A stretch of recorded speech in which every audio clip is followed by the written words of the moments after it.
continuamos con lo que vamos a definir ahora, que va a ser un preludio, o va a ser realmente lo que vamos a entender como eh, como un área. Entonces, primero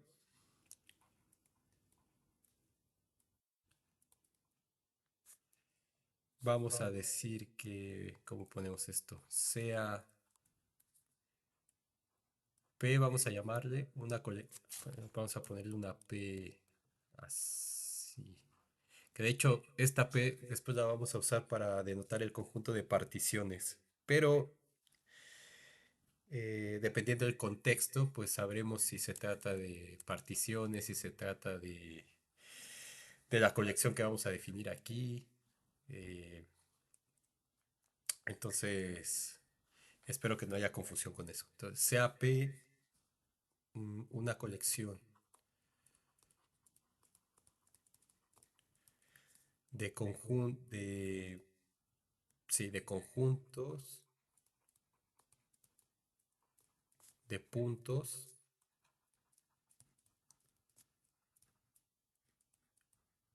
en R2, tales que cumplan las siguientes propiedades. Número uno, vamos a llamarle P1 a esto. Si tenemos un elemento P1 que pertenece a P y P1 es congruente con P2, bueno, aquí sería P1 mayúscula.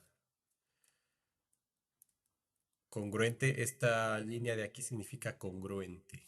Entonces voy a poner acá congruente. Entonces, ¿qué significa congruente? Que es como el mismo conjunto de puntos, pero puesto en otra parte. Entonces, por ejemplo, como habíamos visto antes, que teníamos el triángulo completo, ¿se acuerdan? Y luego pasábamos la línea por el centro a uno de los vértices, y entonces aquí generaba 3, 4, 5, 6 triángulos congruentes, es decir, que este triángulo, por ejemplo, es el mismo que este.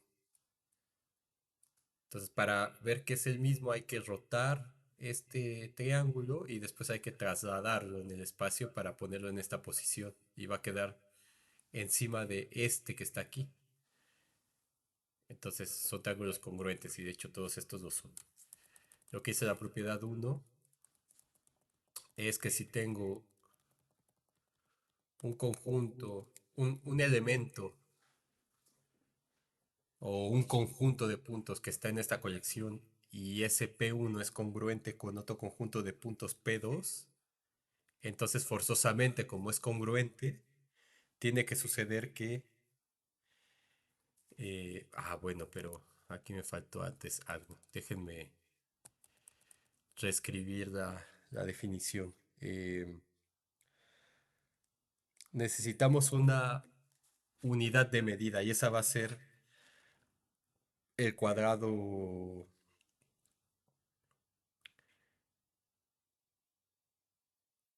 el n cuadrado base. Entonces, S de radio A de n dimensiones está en esa colección. Y de hecho le voy a quitar ese n. Entonces, S de A está en esta colección. Para todo A, un número positivo, donde A es el lado de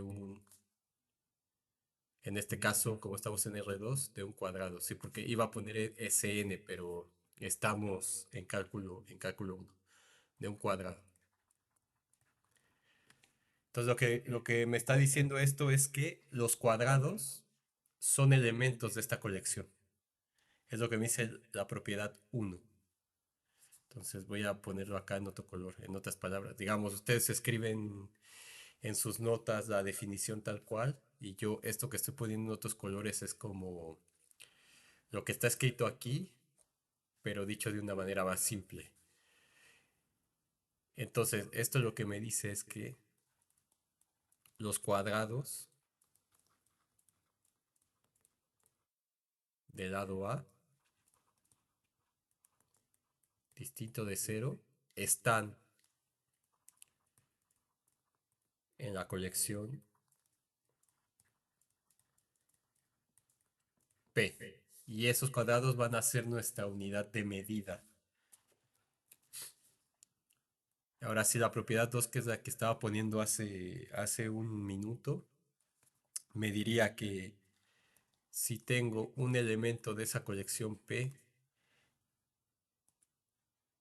y veo que ese P1, ese elemento, es congruente con un P2, entonces se tiene que cumplir que ese P2 también esté en la colección,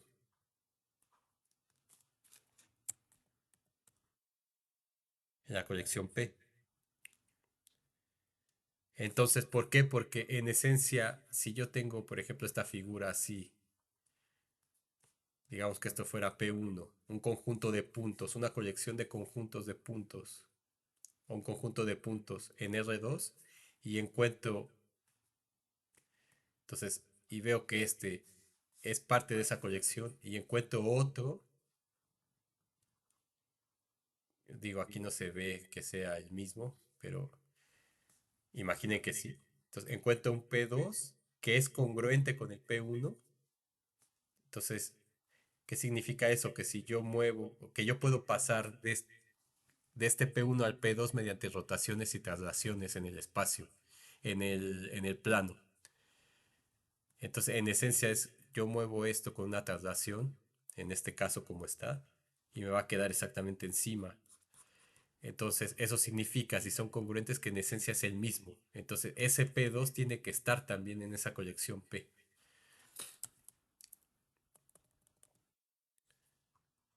Muy bien. La propiedad 3 nos va a decir que si tenemos dos elementos de esa colección tales que la intersección de sus interiores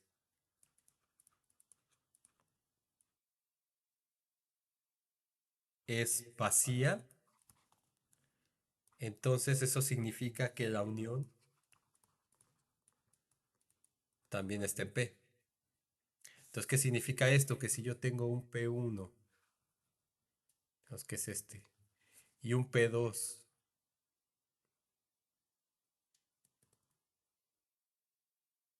digamos así, por ejemplo, que compartan este pedazo. De manera que el interior de P1, según lo que hemos aprendido en R2 con la métrica, aquí estamos hablando de la métrica, de la topología usual, de la topología estándar.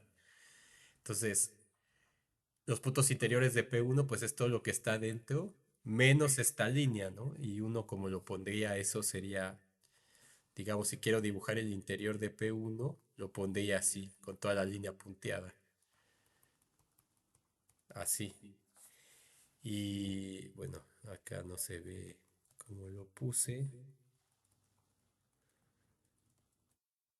más o menos tratando de hacer lo que hice ahí. Entonces, este sería el interior de P1 y por acá tendría el interior de P2, que sería lo mismo, pero punteado. Entonces, es todo lo que está por dentro menos la frontera intuitivamente. Entonces, si la intersección de estos dos es vacía, aquí los puse pegaditos, pero igual podrían estar así separados. De manera que la intersección sea vacía.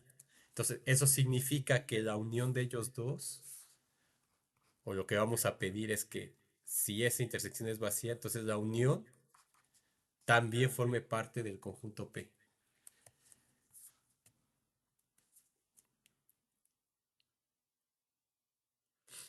Y ¿qué otra? Sí, una propiedad 4 según el Sagan. Eh, si tenemos dos elementos en P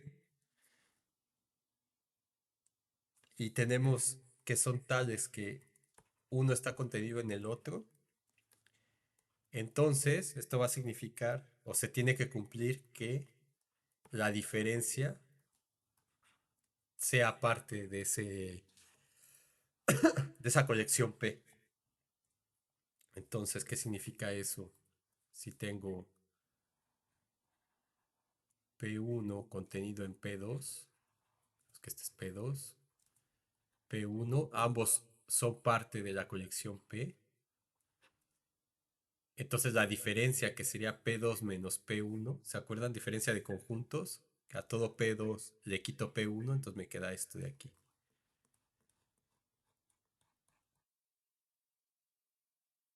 Entonces esto sería P, sí, ¿no? P2, sí.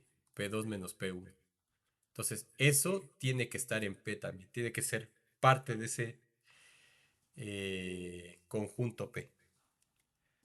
Entonces,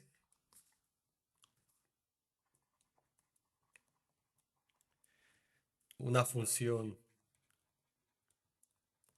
que vamos a llamar mu, o que le pueden llamar A de área, entonces voy a llamarle mu, que va del conjunto P a los números reales, de tal manera que esta mu lo que hace es escoger una figura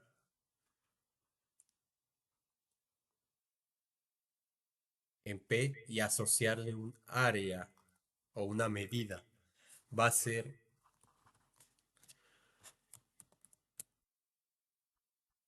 vamos a llamarle área. El área en P sí solo sí cumple las siguientes propiedades.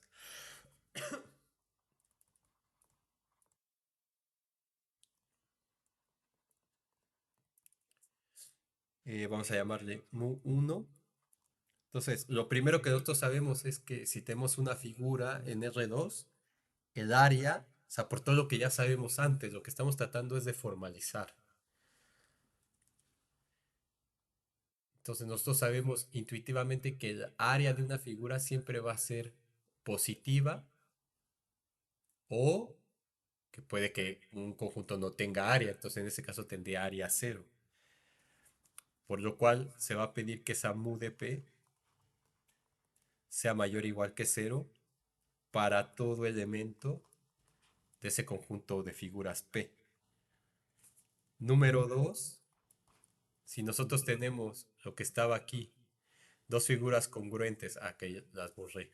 Entonces, si yo tengo esta figura aquí y luego tengo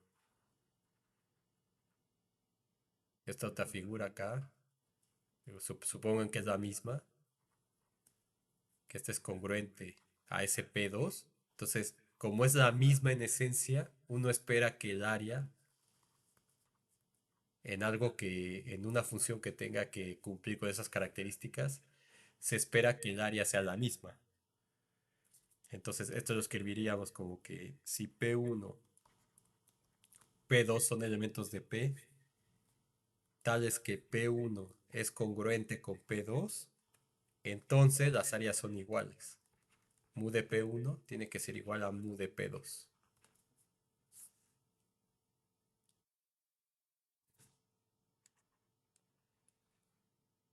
Y recuerden, eh, para hacer esta definición, lo que uno, o sea, no viene de la nada. Hay que estudiar mucho el concepto de todas las propiedades que tiene un área y ver cuál es el número mínimo posible de propiedades que hay que pedir para de ahí deducir todas las demás. Y entonces, en esencia, pues son las propiedades que estamos poniendo aquí. Ahora, ¿qué pasa si tengo este, dos conjuntos tales que la intersección de los interiores es vacía? Entonces voy a ponerlos aquí. Entonces tengo un P1 y P2 y sus interiores, digamos, el interior estaría aquí de P1 y el interior de P2 acá. Entonces, ¿qué es todo? El interior menos la línea blanca, intuitivamente. para este dibujito que estamos poniendo. Entonces, si la intersección de esos interiores es vacía, uno esperaría que el área de la unión entonces tenga que ser la suma de las dos áreas. Entonces, esta es una propiedad fundamental también. Tenemos que si P1, P2 están en P, tales que el interior de P1 intersección, el interior de P2 es vacío, entonces el área de la unión tiene que ser igual a la suma de las áreas. Y la propiedad número 4 va a ser que el área del cuadrado del lado 1,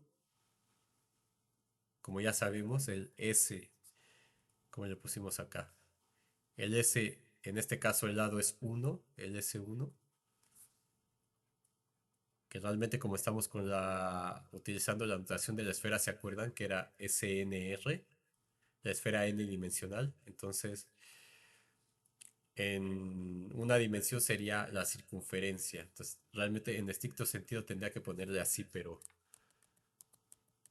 no lo vamos a poner en el entendimiento que solo estamos trabajando en el plano. Entonces, cuando se vean, cuando ustedes vean cosas, eh, la extensión en más variables, entonces ahí sí usarán la n esfera y ahí irán poniendo los números que corresponden. Pero en este caso vamos a dejarle como S1. Entonces, el área para ese cuadrado, pues nosotros sabemos que es lado por lado. Entonces tiene que seguir respetándose eso. El área de ese cuadrado de longitud 1 tiene que ser igual a 1. Entonces, que es, déjenme ponerlo acá, el área del cuadrado unitario.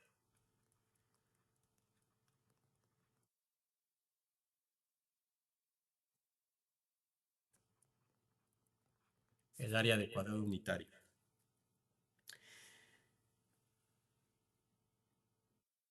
Entonces, con esta definición, digamos, con lo que estamos poniendo aquí, esto no significa que lo que habíamos visto al principio, que en una circunferencia, o sea, para saber el área de la circunferencia, ¿se acuerdan? Y poníamos para la circunferencia de radio 1 cuya área era pi, entonces decíamos que había que meter pi cuadrados del lado 1 para entender lo que era el área. Con esto se le está dando totalmente la vuelta a, a eso que mencioné, que era un conflicto. Entonces, esto que está aquí es una definición de una función que le estamos llamando área, que tiene que cumplir esas propiedades que nosotros conocemos que el área tiene. Entonces, por supuesto, esta no es la definición más general, pero es un poco mejor que no tener nada. La definición, la buena, la van a ver en teoría de la medida o en análisis, me parece análisis 2 donde ven eh, teoría de la medida integral de Lebesgue y todo eso. Entonces, por el momento para nosotros, con esto que está aquí es suficiente. Nosotros vamos a ver que la integral justamente cumple con esto. Y entonces la podemos interpretar como un área de manera formal. Ahora, con esta definición, por ejemplo, uno puede demostrar que efectivamente, o sea, porque aquí nosotros sabemos que el área de un cuadrado de lado 1 tiene que ser 1. Pero eso no significa que el área de los cuadrados sea base por lado. Pero uno de aquí puede demostrar, o de los rectángulos en general, que es base por altura. Entonces, con estas propiedades uno puede demostrar todas las cosas que ya sabemos que el área tiene que cumplir. ¿De acuerdo? Una de ellas es que el área del rectángulo pues es base por altura. O por ejemplo, si un conjunto está metido en otro, Así tengo un conjunto P1 metido en P2. Entonces lo que uno sabe que tiene que el área tendría que cumplir, si es que esta es una buena definición de área, es que el área de P1 sea menor que el área de P2, que sería todo esto. Entonces, eso es lo que vamos a demostrar en el siguiente teorema. Entonces, teorema sería el primero, 1.2.1. Si P1, P2 son elementos de P tales que P1 está contenido en P2, entonces tenemos que demostrar que mu o el área de P1 es menor o igual que el área de P2 como vimos en el diagrama. Pero un diagrama no es una demostración, como ya hemos indicado. Entonces, tenemos P1 y P2, que son elementos de P. Y P1 está contenido en P2. Entonces, nosotros tenemos solamente estos axiomas para poder trabajar por el momento. Y por acá tenemos este que me dice que el P4. Si P1 y P2 están en P y P1 está contenido en P2, entonces la diferencia está en P. Entonces, de ese axioma, P4, nosotros tenemos que P2 menos P1 es un elemento de P.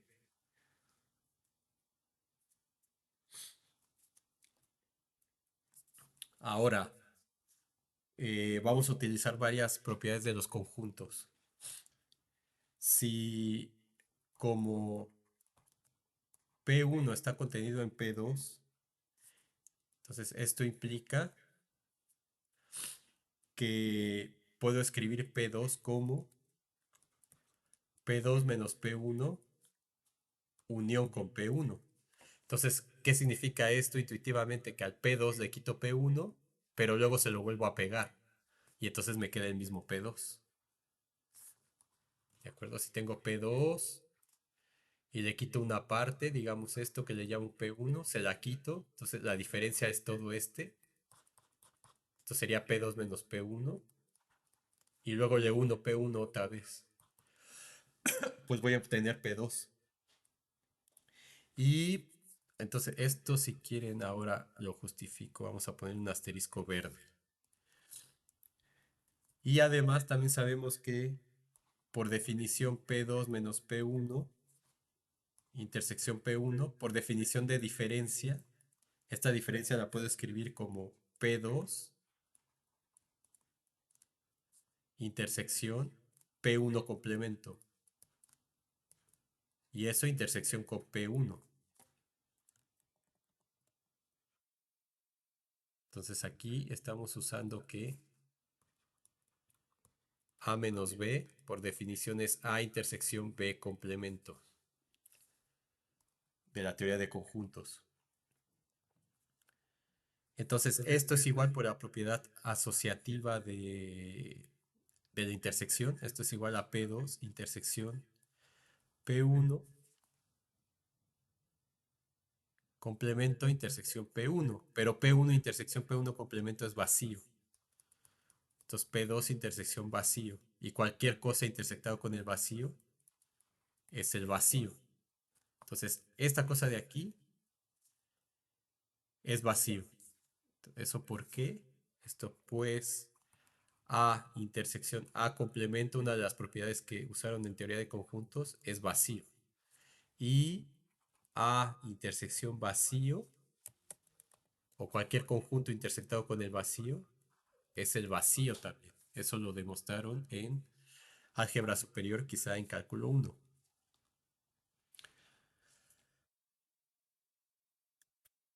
Entonces,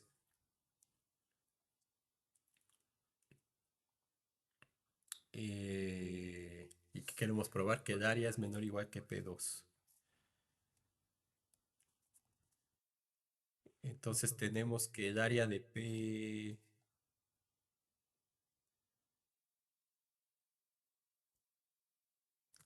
Vamos a ver qué más podemos usar de acá. Que tenemos M2, mu2. Ahí tenemos esto de aquí.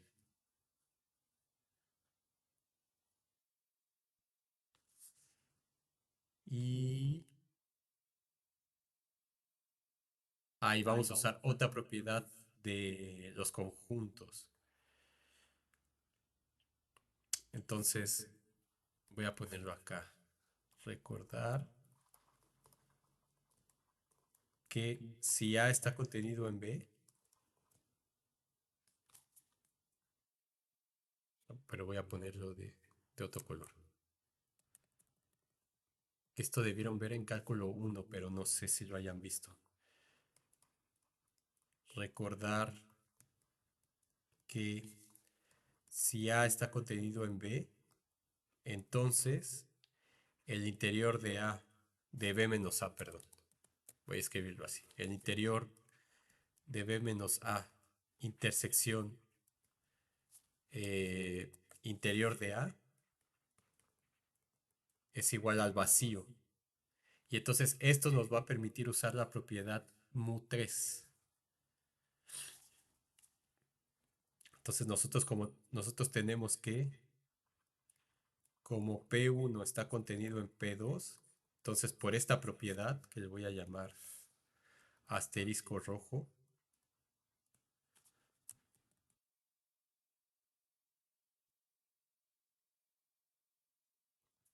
eso implica que el interior de B menos A, o sea, de este P2 menos P1, entonces aquí A es P1, B es P2. Entonces el interior de B, que es P2, menos el interior de, menos A, perdón, que es P1.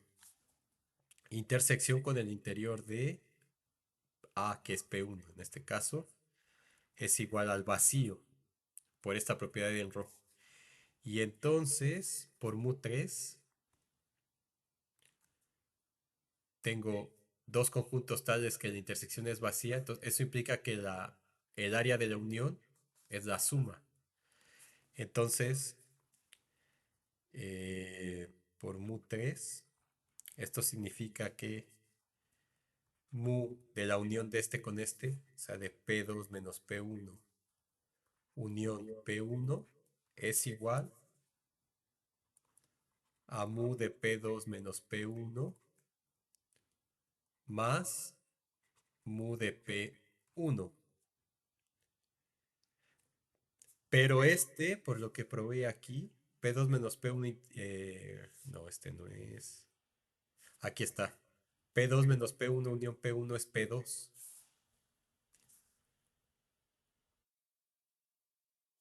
Entonces, por 1, voy a hacer un poquito. Esto es igual a mu de P2. Y esto es por 1. ¿De acuerdo? Este P2 menos P1 unión P1 es P2. Entonces lo que tengo es que mu de P2 es igual a mu de P2 menos P1 más mu de P1.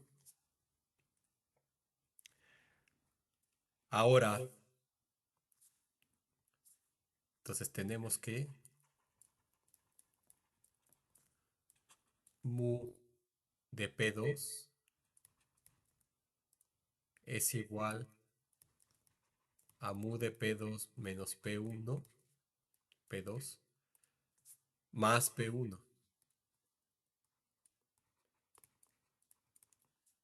Ahora, pero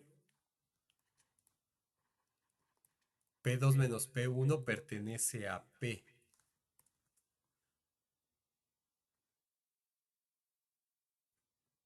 Aquí está, por P4. Entonces, eso es por 2. Vamos a ponerle así. Bueno, vamos a ponerle aquí 1. Aquí le pongo 2. Aquí le pongo que esto es por 2. Vamos a borrarlo por 2. 2 y por 1 entonces. Aquí está. Pero por 1, P2 menos P1 pertenece a P. Y entonces por mu1, para todo elemento de P, el área es mayor o igual que cero. Entonces, por mu1, la mu de P2 menos P1 es positiva. Entonces, ¿qué significa eso? Que la mu de P2 igual a mu de P2 menos P1 más mu de P1 por esta desigualdad es mayor o igual que cero más mu de P1. Y ahora como esto está en los reales, acuérdense que la mu es una función que va de P en R. Entonces, estas cosas de aquí ya son números reales, más cero es el neutro, entonces esto es igual a mu de P1. Entonces, por lo tanto, efectivamente, el área de P2 es mayor o igual que el área de P1. Y lo tenemos demostrado. Ahora a ver aquí, vamos a poner la observación y vamos a poner las propiedades que usamos, que era este asterisquito verde. Entonces, asterisquito verde. Usamos los siguientes resultados. Entonces, esto lo estoy poniendo porque me parece que viene en la tarea también. Y aparte para que vean que las cosas que revisaron el semestre pasado no son como cosas inútiles. Las van a ver muchas veces a lo largo de los estudios que tengan. Entonces teníamos que propiedad uno que, que era si A está contenido en B, entonces puedo escribir B como B menos A unión con A. Entonces, ¿cómo demostramos esto? Pues recuerden que para demostrar que un conjunto es igual que otro, entonces recordar que A es igual a B, sí, solo sí. Déjenme, se está viendo mi batería. Ya. Sí, solo sí. A está contenido en B y B está contenido en A. Entonces hay que probar esa doble contención. Aquí le puse A y B, pero no confunda con este A y B de aquí. O sea, un conjunto A es igual a un conjunto B si solo si uno está contenido en otro. Entonces, para demostrar lo que tenemos que demostrar es que B está contenido en B menos A unión A y 2 que B menos A unión A está contenido en B, utilizando esto de aquí. Porque quiero ver una igualdad entre conjuntos. ¿De acuerdo? Entonces, para el número 1, vamos a dar un elemento aquí y vamos a ver si está acá. Entonces, sea X que está en B. Entonces, como X está en B,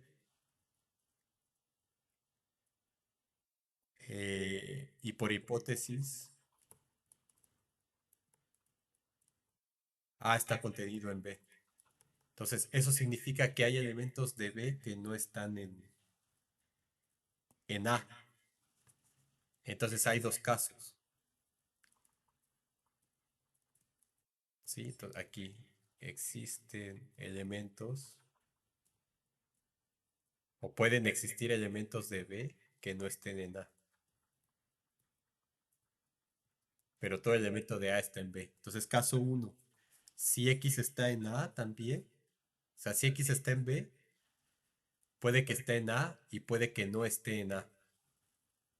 ¿De acuerdo? Si X está aquí, o sea, si yo tengo un A y un conjunto B que lo contiene, entonces si yo tengo un elemento de B, por ejemplo aquí, pues en este caso no estaría en A.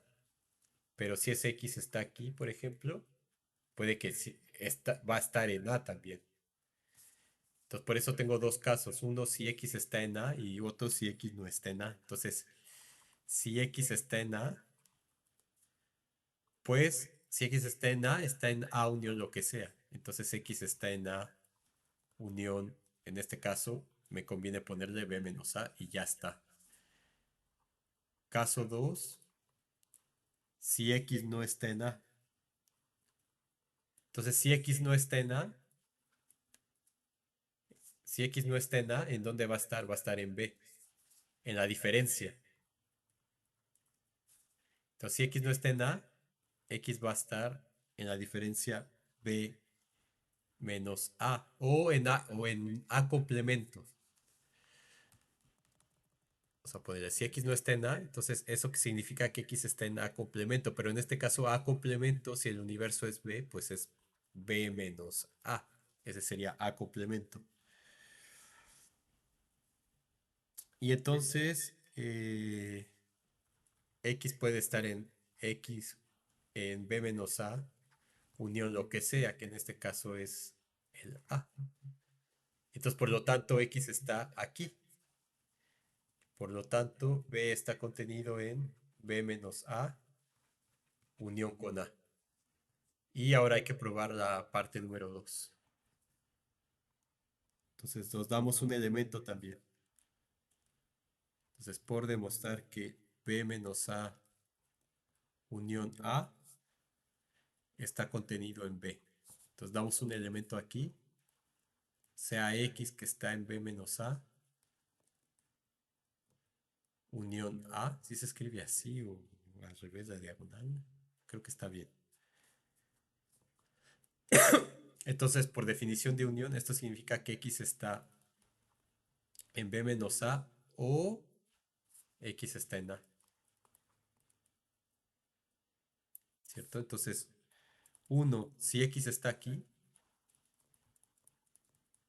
pues de nueva cuenta, si X está ahí, eso significa que X está en B por definición de diferencia y X no está en A, es decir, que X está en B.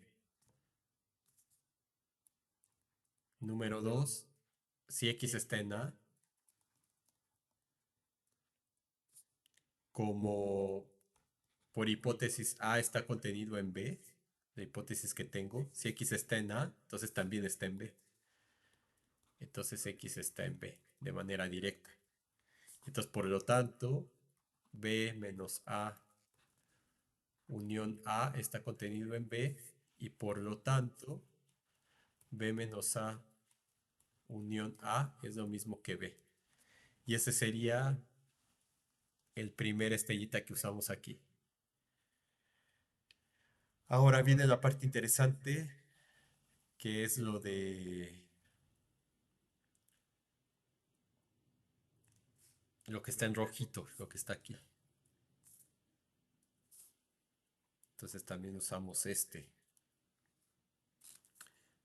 Entonces vamos a poner proposición 2. Si A está contenido en B, entonces el interior de B menos A, intersección con el interior de A, es igual al vacío. Entonces hay que demostrar esto. Entonces, ¿qué significa? Que tenemos un conjunto, vamos a hacer un diagramita de Venn. Tenemos un conjunto A que está contenido en B.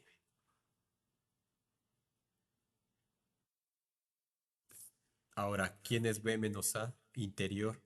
Vamos a ponerlo de verde, sería esto de aquí. Sin las fronteras. En este diagrama, recuerden que un diagrama, un dibujo no es una demostración, pero ayuda. Entonces, este es interior de B menos A. Entonces, la intersección, el interior, perdón, de B menos A intersección con A, como vemos en el diagrama, es vacío. Eso es lo que hay que demostrar. Entonces, vamos a suponer que existe un elemento Z en esta intersección que pertenece a interior de B menos A, intersección interior de A. Entonces, por definición de intersección, entonces vamos a hacerlo por contradicción. Tenemos que demostrar que este es vacío, o sea, tenemos que A implica, o P P implica Q. Entonces lo que vamos a ver es que no Q implica no P, que es totalmente equivalente según las reglas lógicas, ¿cierto? Y es lo que le llaman como contradicción. Entonces vamos a suponer que esto es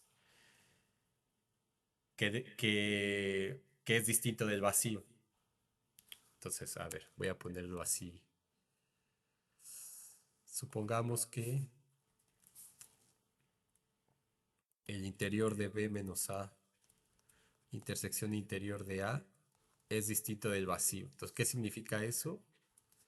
Que el interior de B menos A, intersección con el interior de A, perdón, eso ya lo puse. Eso quiere decir que existe un Z que pertenece al interior de B menos A, intersección interior de A. Y esto por definición de intersección significa que Z pertenece al interior de B menos A y Z pertenece al interior de A.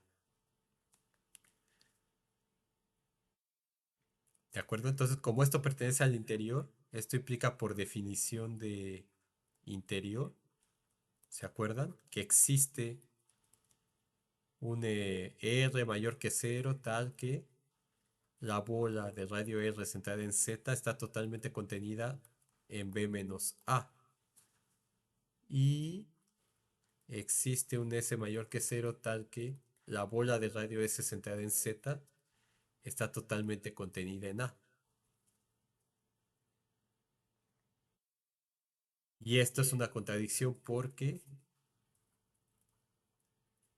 eh, B menos A y A son distintos. Y la bola no puede estar en ambos conjuntos.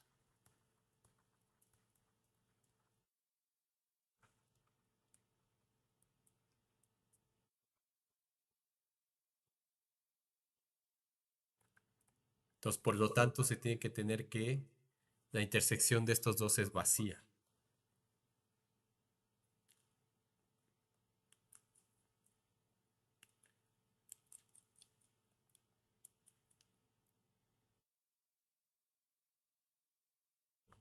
¿De acuerdo? O bueno, si no ven la contradicción ahí, digamos que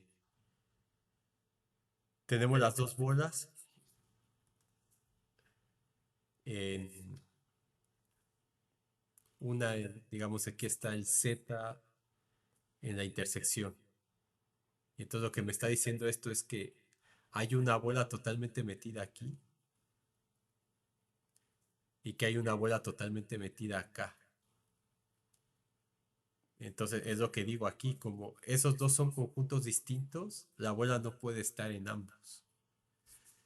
Pero si no ven la contradicción ahí, vamos a ver qué pasa. A ver, si tomamos la bola, porque a veces es muy, no es como tan directo ver la contradicción que sucede cuando se hacen las demostraciones por esta vía. Y en los libros siempre le ponen a uno así, así, así, y aquí le ponen contradicción y no les dicen por qué, no les explican absolutamente nada, porque esperan precisamente que uno haga un esfuerzo por hacer un diagrama y tratar de entender qué es lo que está pasando ahí para encontrar cuál es la contradicción efectivamente. Entonces, si tomamos la bola más pequeña,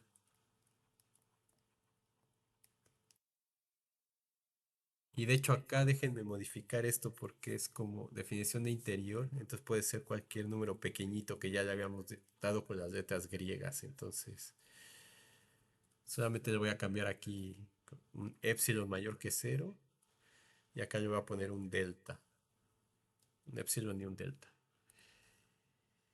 Entonces si tomamos la bola más pequeña, vamos a llamarle W, que sea el B epsilon de Z intersección con el B delta de Z.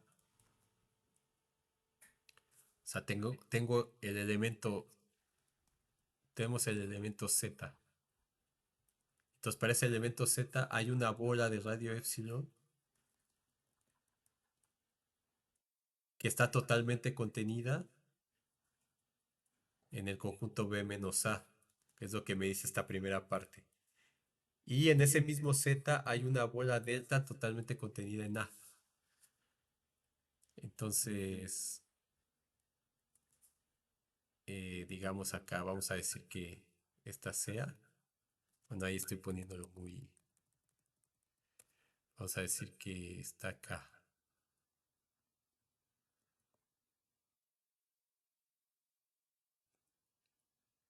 No sé, que este sea el delta. Entonces, este está totalmente contenido en A que está acá. Se supone. Pero ven, esa es la contradicción se ve ahí que no es posible, pero si construimos la bola más pequeña esta, que sea la intersección de las dos bolas, entonces en este diagrama que puse la intersección de las dos bolas sería esto de aquí, que es la bola de radio epsilon. Entonces en general vamos a ponerle así, la bola más pequeña W, que sigue siendo una bola centrada en Z. Y entonces, ¿qué es lo que tenemos? Que ese W está contenido justamente en la intersección B menos A, intersección con A. Pero ese B, este,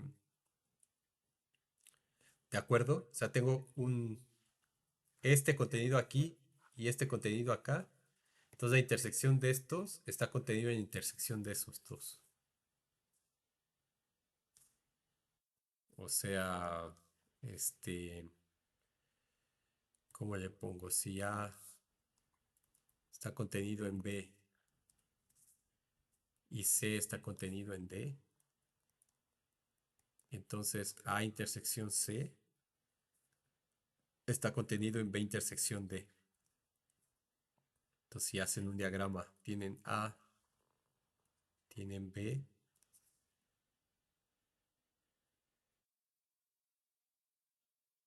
y tienen, no sé, C y, y D. Entonces, la intersección de A con C va a estar contenida en la intersección de B con D.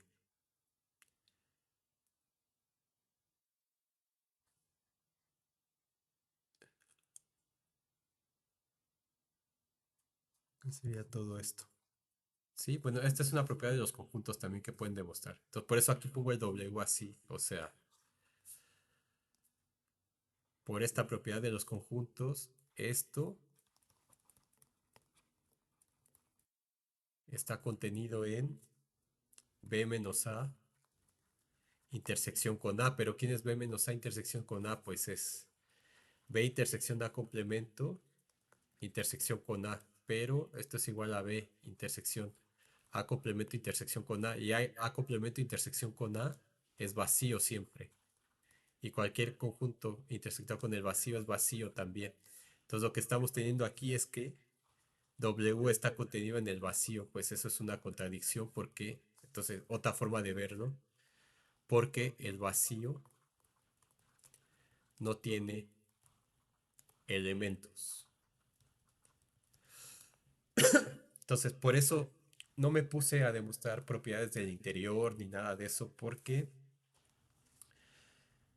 probablemente muchos de ustedes lo hayan visto o probablemente no en cálculo uno, pero considero que si ya entendimos la idea de lo que es el interior, ir poniendo cuando hagamos una demostración y necesitemos una propiedad como esa, como esta, de los interiores, o de la cerradura o lo que sea, fronteras o lo que requiramos, prefiero poner la propiedad así y demostrarla en su momento de esta manera como algo complementario. Entonces, porque bien pueden decir, bueno, ya lo llevé, se me olvidó, pero tengo clarísimo que si A está contenido en B, entonces el interior de la diferencia de B con A con intersección con el interior de A va a ser siempre vacío y ya. Si no me interesa como aprender por qué, de dónde viene eso, pues ya no veo toda esta parte. ¿De acuerdo? Bien, entonces tenemos una primera propiedad importante demostrada con este conjunto de axiomas que me definen por el momento lo que vamos a entender como un área. ¿Qué va a ser un área? Pues una función que cumple con estas propiedades de aquí. Ahora, ¿qué otra cosa podríamos demostrar? Según dice el Sagan, si tenemos ahora un P, entonces aquí ya terminamos. Entonces, si tenemos un elemento de P y el interior de P es distinto del vacío,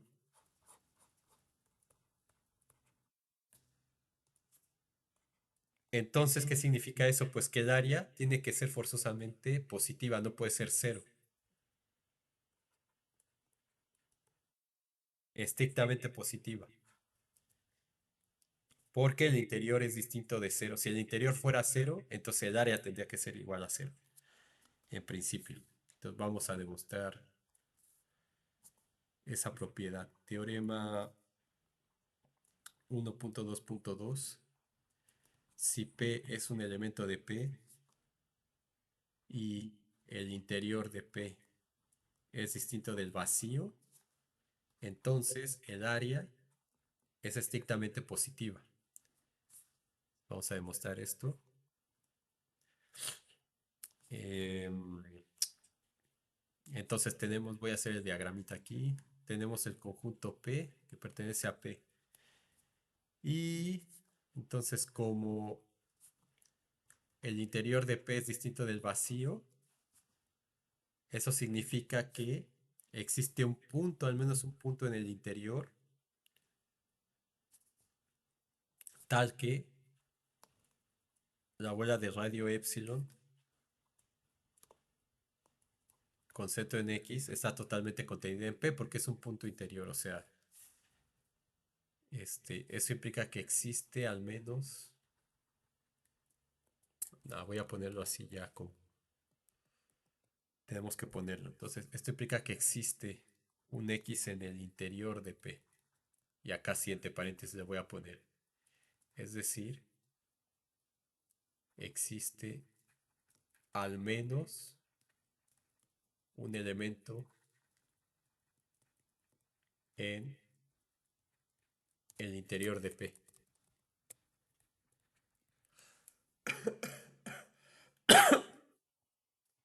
Eh,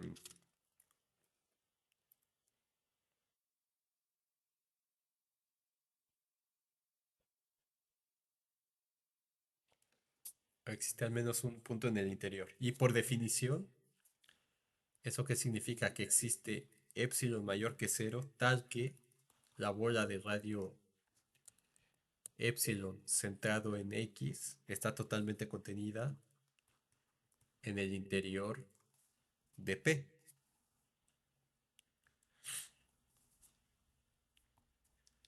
Ahora, vamos a escoger esa epsilon como algo que podamos hacer muy chiquito.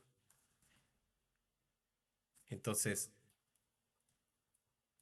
elegimos un epsilon igual a 1 sobre n, donde n pertenece a los naturales.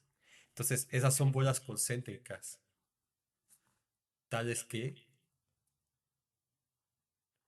la bola de 1 entre n centrada en x esté totalmente contenida en la bola de radio epsilon centrada en x.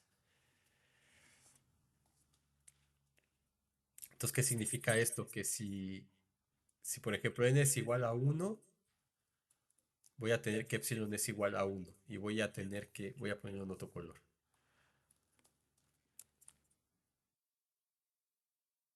Si n es igual a 1, epsilon es igual a 1. Y esto lo que significa es que la bola de radio 1 en x es la misma que la bola de radio 1 en x. Luego, si n es igual a 2, epsilon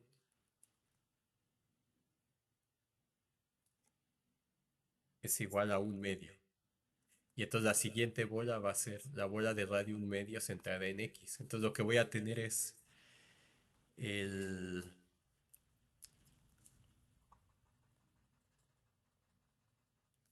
el siguiente diagrama. La X aquí, voy a tener la bola de radio uno y luego voy a tener una bola más chiquita a la mitad y voy a tener bolas concéntricas. En el punto X, déjenlo punto más grande. Entonces tengo mi X aquí. Digamos que mi bola de radio epsilon es esta.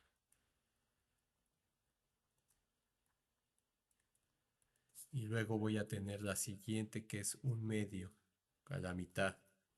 Y luego voy a tener otra y otra y otra. Entonces voy a tener una sucesión de bolas concéntricas en X. Este, que van a ir haciéndose cada vez más pequeñas. Entonces, lo que vamos a hacer es, vamos a elegir la epsilon tan grande, de comillas, de manera que el cuadrado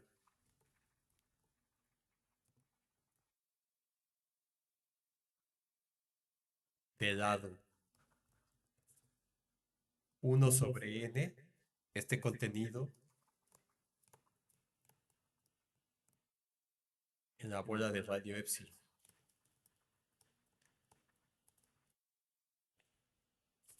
Es decir, tal que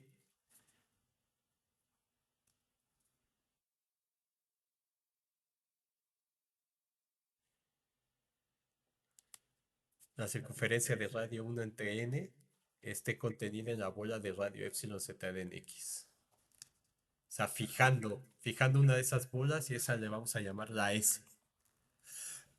Entonces, para el epsilon que logre que el cuadrado esté totalmente contenido ahí, justamente a esa bola le vamos a llamar S de 1 entre n, es la bola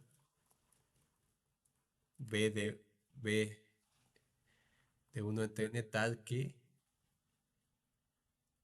B de 1 entre n está totalmente contenida en B de epsilon de X. Entonces, de la propiedad, eh, déjenme ver qué propiedad tenemos acá. De la propiedad P1, SA pertenece a P. Entonces, de P1, S de 1 entre n pertenece a P, donde 1 entre n va de 0 a infinito, es uno de los lados de ese cuadrado. Y luego, entonces, en esencia lo que estamos haciendo es reducimos esto hasta que podamos ingresar un cuadrado totalmente dentro de la bola. Cuando encontremos esa bola donde el cuadrado queda adentro, a esa bola la renombro como S de 1 entre n y esa, este, no, perdón, ese sería el cuadrado. Lo siento, lo siento.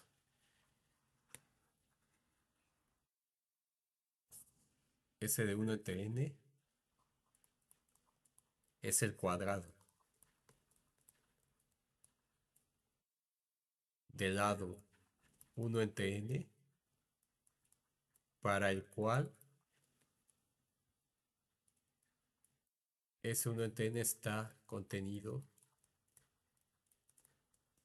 en B de epsilon de X.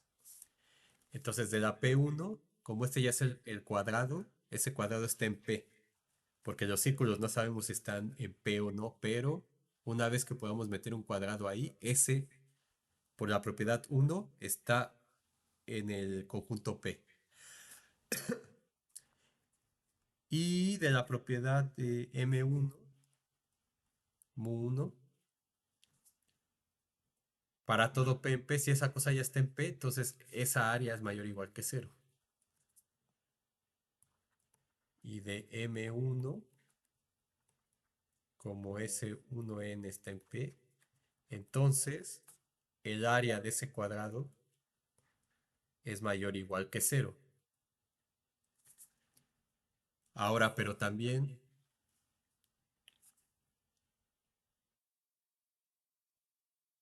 A ver, ¿y qué más podemos usar?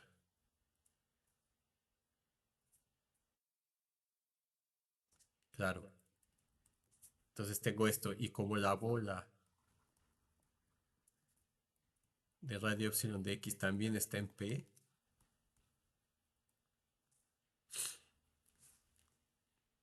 porque está contenido en el interior de P y P está en P, entonces por el teorema primero que demostramos, ¿qué es lo que me dice? Si pasa esto y P1 está contenido en P2, entonces en este caso, como, déjenme poner así, tal que S1n está contenido en B epsilon de X, este,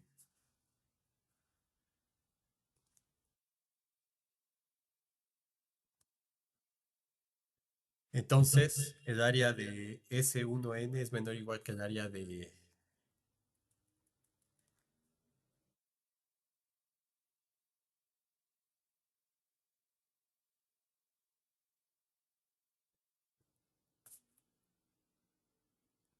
o sea, a ver, déjenme ver para que se vea mejor.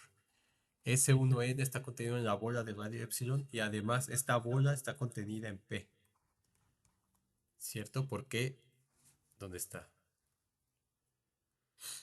Aquí. Porque tengo que esa bola está contenida en el interior de P y el interior de P está contenido en el mismo P.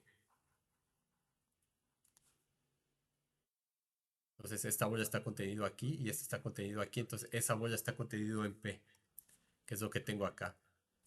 Entonces S1n está contenido en P. Y entonces, por, por el teorema, está contenido en P y S1n está en P, como ya habíamos visto.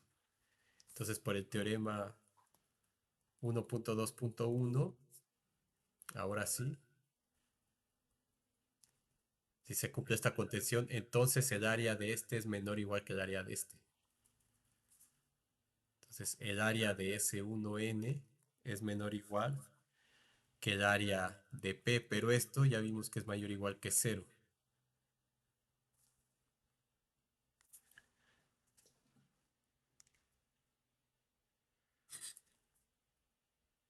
Y